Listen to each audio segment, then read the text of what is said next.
اعوذ باللہ السمیع العلیم من الشیطان الرجیم بسم اللہ الرحمن الرحیم انا انزلناه فی لیلۃ القدر وما ادراک ما لیلۃ القدر لیلۃ القدر خیر من الف شہر وقال ایضا وَإِذَا سَأَلَكَ عِبَادِي عَنِّي فَإِنِّي قَرِيبٌ أُجِيبُ دَعْوَةَ الدَّاعِ إِذَا دَعَانِ فَلْيَسْتَجِيبُوا لِي وَلْيُؤْمِنُوا بِي لَعَلَّهُمْ يَرْشُدُونَ اللهم أرنا الحق حقا وارزقنا اتباعه وأرنا باطل باطلا وارزقنا اجتنابه سبحانك لا علم لنا إلا ما علمتنا إنك أنت العليم الحكيم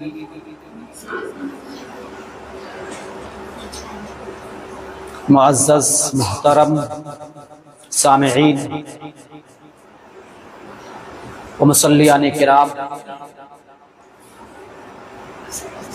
الحمدللہ اللہ تبارک و تعالیٰ کا کرم اور ان کی نوازش ہے کہ آج شب قدر کی 30ویں رات اور 25ویں رات ہے، اور آپ سب کو معلوم ہے کہ یہ رات بڑی اہمیت والی رات ہے، فضیلت والی رات ہے، اور اس رات کے اجر و ثواب بہت زیادہ ہے۔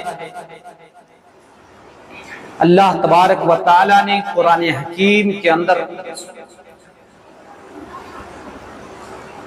پوری ایک سورت اس رات کی فضیلت کے اوپر نازل کی گئی ہے کہ کوئی شخص شب قدر کی 5 طاق راتوں میں سے ایک رات وہ شب قدر ہوا کرتی ہے، اس رات کو اگر وہ پا لیتا ہے تو پھر 1000 مہینوں سے افضل۔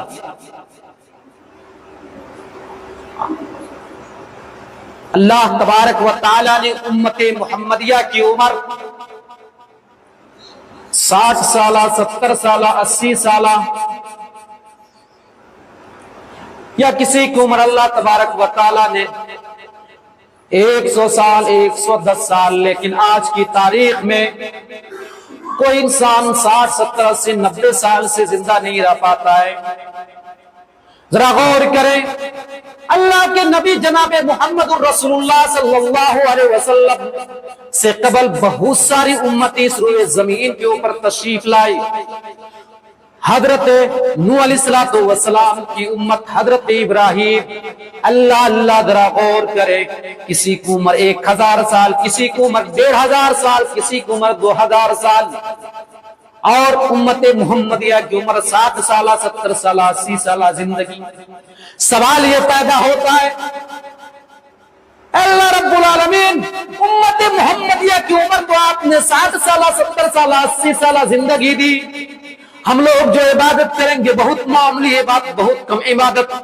لیکن ہم سے قبل جو امتیں آئی، حضرت نوح علیہ السلام کی عمر، حضرت ابراہیم، حضرت اسماعیل، حضرت موسیٰ، حضرت عیسیٰ، کسی کی عمر 1000 سال، کسی کی عمر 1500 سال۔ جب وہ لوگ عبادت کریں گے، ہم سے عبادت میں سبقت کر جائیں گے، یا اللہ پاک پروردگار عالم ہماری عمر کیوں کم کر دی گئی؟ اللہ ذرا غور کرو، اللہ تبارک و تعالیٰ نے اس آیت کے اندر اس راز کو بتا دیا ہے، اس چیز کو بتا دیا ہے۔ اے امت محمدیہ کے لوگوں، اس طرح کے سوال کرنے والوں، سنو غور سے سنو، ہم نے تمہاری عمر 60 سالہ دی ہے، 70 سالہ دی ہے، اور ان کی عمر 1000 سال، 1500 سال، 2000 سال۔ اگر 60 سالہ تمہاری عمر دی ہے اور تم نے شب قدر 40 سال یا 45 یا 50 سال تک تم نے اس شب قدر کو ڈھونڈا، اس شب قدر کو تلاش کیا، اور اس شب قدر کو تلاش کرنے کے بعد، شب داری کرنے کے بعد تم نے اس شب قدر کو پا لیا، اللہ کی عبادت، اللہ کی ریاضت میں تم مصروف رہا، دعاؤں کا اہتمام کرتا رہا, قرآن کریم کی تلاوت کرتا رہا, تسبیح و تحلیل میں لگا رہا. اے امت محمدیہ کے لوگوں, وہ جو 1500 سال اللہ کی عبادت کر رہا ہے, میری عبادت کرتا رہا, ریاضت کرتا رہا, میرے سامنے اپنے ہاتھوں کو پھیلاتا رہا, اور ہم نے تمہاری عمر 60 سال 70 سال دی ہے, اور 40 سال 45 سال تم کنٹینیو لگاتار ہر سال تم نے شب قدر کو پایا, تو پھر تمہاری عبادت, تمہارے نیک اعمال ان کے نیک اعمال سے بڑھ جائیں گے. اس لیے اللہ تبارک و تعالی نے سورت کے اندر فرما دیا, یہ جو رات ہے شب قدر والی رات ہے, یہ بڑی اہمیت والی رات ہے, 1000 مہینوں سے افضل ہے. آج اگر شب قدر میں کوئی 2 رکعت نوافل کا اہتمام کرتا ہے, 2 رکعت نوافل کا اہتمام کرتا ہے, اور کوئی دوسرا سکتا دوسرے دن 83 سال 4 مہینے سے بھی عبادت زیادہ 2 رکعت پڑھتا ہے, اللہ یہ اس سے بڑھ کر کے ہے. پیارے پیارے سامعین و سامعات, تو اس رات میں ہم کو رات کو گھومنا نہیں ہے, ہم کو رات کو اس رات میں سونا نہیں ہے, ہم کو رات کو اس رات میں جاگ کر کے اللہ کے سامنے گریا وزاری, تسبیح و تحلیل, اپنے گناہوں کو یاد کر کے, پیارے سامعین گناہوں کو یاد کر کے رونا ہے. یہ وہ رات ہے, شب قدر والی رات ہے, اور اس رات میں زیادہ سے زیادہ دعاؤں کا اہتمام کریں. اما عائشہ صدیقہ رضی اللہ تعالی عنہا اللہ کے نبی جناب محمد الرسول اللہ صلی اللہ علیہ وسلم سے سوال کرتے ہیں, پوچھتے ہیں یا رسول اللہ صلی اللہ علیہ وسلم, ہم جب شب قدر کو پائیں تو کیا کریں؟ شب قدر والی جو رات ہے 10 گھنٹے کی رات ہے, 11 گھنٹے کی رات ہے, 12 گھنٹے کی رات ہے, 13 گھنٹے کی رات ہے. اللہ کے نبی اس رات کو ہم کیا کریں؟ اللہ کے نبی جناب محمد الرسول اللہ صلی اللہ علیہ وسلم نے فرمایا, میری پیاری بیوی اس دعا کو اہتمام کیا کریں؟ اللہم انک عفو تحب العفو فاعف عنی, اللہم انک عفو تحب العفو فاعف عنا. اس دعا کا اہتمام کیا کریں؟ اے پاک پروردگار عالم, اللہ تو گناہ کا معاف کرنے والا ہے, اللہ ہم خطا کار ہیں, اللہ ہم گناہ گار ہیں, اللہ ہم سیاہ کار ہیں, اللہ ہم تیرا نافرمان بندہ تو ضرور ہیں, لیکن اللہ ہم تیرے دربار میں آ کر کے اپنے ہاتھوں کو پھیلا کر کے, اپنے جھولی کو پھیلا کر کے تجھ سے گریہ وزاری کر رہے ہیں, اللہ تجھ سے فریاد کرتے ہیں. پاک پروردگار عالم تو ہمارے خطاؤں کو معاف فرما دے, ہمارے گناہوں کو درگزر کر دے. اللہ تو درگزر کرنے والا ہے, اللہ تو غفور الرحیم ہے, اللہ تو ہم پہ رحم کر, ہم پہ ترس کر, اور ترس کرتے ہوئے رحم کرتے ہوئے ہمارے خطاؤں کو درگزر کر دے. اس دعا کو زیادہ سے زیادہ اہتمام کیا کریں. آپ بستروں پہ بیٹھے ہوئے, لیٹے ہوئے, گھر کے دروازے پہ, صحن میں بیٹھے ہوئے, جہاں پر بھی ہیں, آپ اس دعا کا اہتمام کیا کریں. اللہم انک عفو تحب العفو فاعف عنا. اس دعا کا اہتمام کیا کریں. اللہ رب العالمین قرآن کریم کے اندر ارشاد فرماتا ہے, وَإِذَا سَأَلَكَ عِبَادِي عَنِّي فَإِنِّي قَرِيبٌ أُجِيبُ دَعْوَةَ الدَّاعِ إِذَا دَعَانِ فَلْيَسْتَجِيبُوا لِي. اے میرے حبیب, اے میرے محبوب, آپ سے میرے بارے میں سوال کریں گے, پوچھیں گے اللہ کہاں ہے, ان سے کہہ دو انی قریب, میں ان کے شہر سے بھی زیادہ قریب ہوں, یعنی بالکل قریب. اجیب دعوت الداعی اذا دعان, جب کوئی سوال کرنے والا سوال کرتا ہے, جب کوئی پکارنے والا پکارتا ہے, جب کوئی فریاد کرنے والا فریاد کرتا ہے, جب کوئی مانگنے والا مانگتا ہے, اللہ تبارک و تعالیٰ فرماتا ہے, اپنے فرشتوں کو بلاتا ہے, فرشتوں ادھر آؤ. فرشتے آتے ہیں, کہتے ہیں دیکھو میرے بندے کو, دیکھو میری بندی کو, انہوں نے مجھے دیکھا نہیں, مجھے جانتا بھی نہیں, پہچانتا نہیں,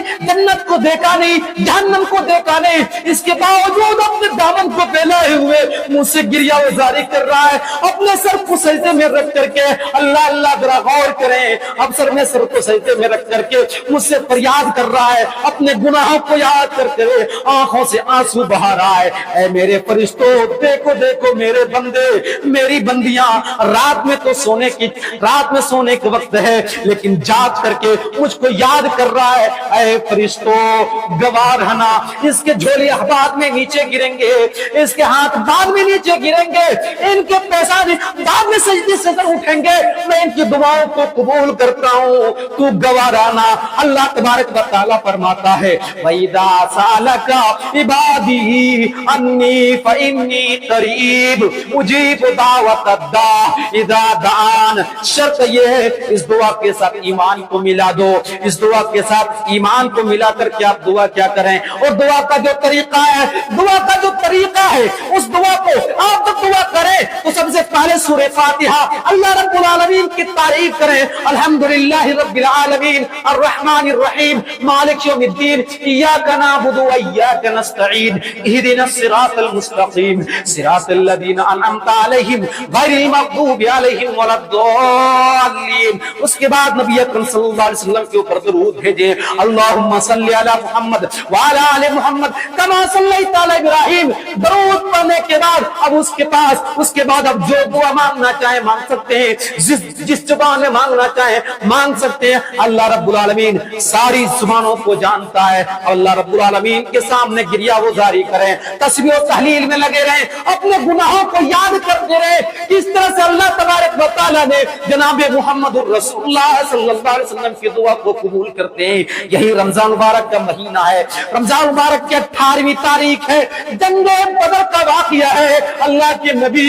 جناب محمد الرسول اللہ صلی اللہ علیہ وسلم اپنے ساتھیوں کو لے کر کے مقام بدر پہنچتے ہیں، ادھر کفار کی تعداد بھی پہنچے ہوئے ہیں۔ نبی اکرم صلی اللہ علیہ وسلم اللہ ذرا غور کریں، گنتی کرتے ہیں کہ مسلمانوں کی تعداد کتنی ہے۔ بعض روایت کے مطابق 313، بعض روایت کے مطابق 314، بعض روایت کے مطابق 315۔ اللہ ذرا غور کریں اور کفار کو دیکھتے ہیں کہ 1000 سے بھی زیادہ مسلمانوں کی تعداد 313، اس میں سے بوڑھے بھی ہیں، جوان بھی ہیں، ہجرتوں کا مارا ہوا، بخاروں کا ستایا ہوا بچے بھی ہیں، سارے ملا کر کے 313-14 ہو رہے ہیں۔ اللہ کے نبی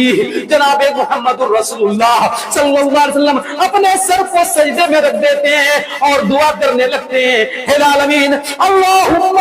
انتہلک ہادی لصاب لن تبد بعد۔ اے اللہ یہ میری کل پونجی یہی تھی، میرا کل سرمایہ یہی تھا، اللہ آج یہ ہلاک برباد ہو گئی۔ کعبے کے رب کی قسم کھا کے کہتا ہوں کہ زمین پر کوئی اللہ کہنے والا نہیں ہوگا، کوئی تیرا نام لینے والا نہیں ہوگا۔ حضرت ابو بکر صدیق رضی اللہ تعالیٰ عنہ بیان کرتے ہیں نبی اکرم صلی اللہ علیہ وسلم کو میں نے دیکھا کہ جنگ بدر میں جتنا آپ روئے، آپ کے آنسو گرائے، اس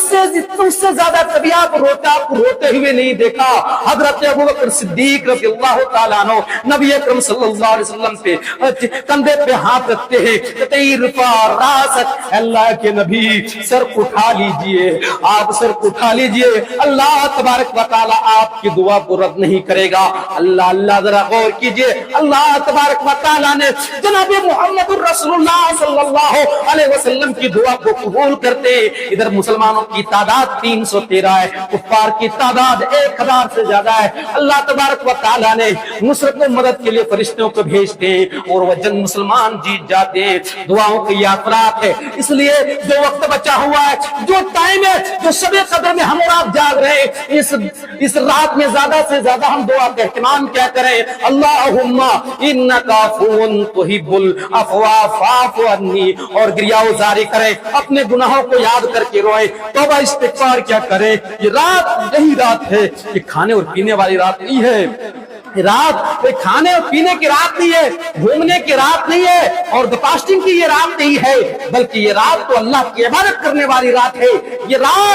رات تو اللہ رب العالمین کو یاد کر کے ان کے سامنے اپنے سر کو سجدے میں رکھنے والی رات ہے، قرآن کریم تلاوت کرنے والی رات ہے، اپنے دامن کو پھیلا کر کے اللہ سے فریاد کرنے والی رات ہے۔ آج کی جو رات ہے، یہ شب بیداری جو کر رہے ہیں، یہ رات نوافل کا احترام کرنے والی رات ہے، قرآن کریم کی تلاوت عبادت کرنے والی رات ہے، یہ رات کھانے اور پینے والی رات نہیں ہے، یہ رات بریانی والی رات نہیں ہے، بلکہ شب بیداری کر کے اللہ کی عبادت کرنے والی رات ہے۔ اس لیے پیارے پیارے سامعین و سامعات، اس رات کو جو ہم اور آپ جاگ رہے ہیں، اس رات میں جاگ کر کے اللہ کی عبادت کریں، تسبیح و تحلیل میں لگے رہے، اور جہاں پر بھی ہیں اس دعا کا اہتمام کیا کریں، اللہم انک عفو تحب العفو فاعف عنی۔ آخر میں اللہ سبحانہ وتعالی سے دعا گو ہوں کہ رب قدیر ہم تمام مسلمانوں کو کتاب اللہ سنت رسول پہ چلنے کی توفیق عطا فرما۔ وآخر دعوانا الحمدللہ رب العالمین، والسلام علیکم ورحمۃ اللہ وبرکاتہ۔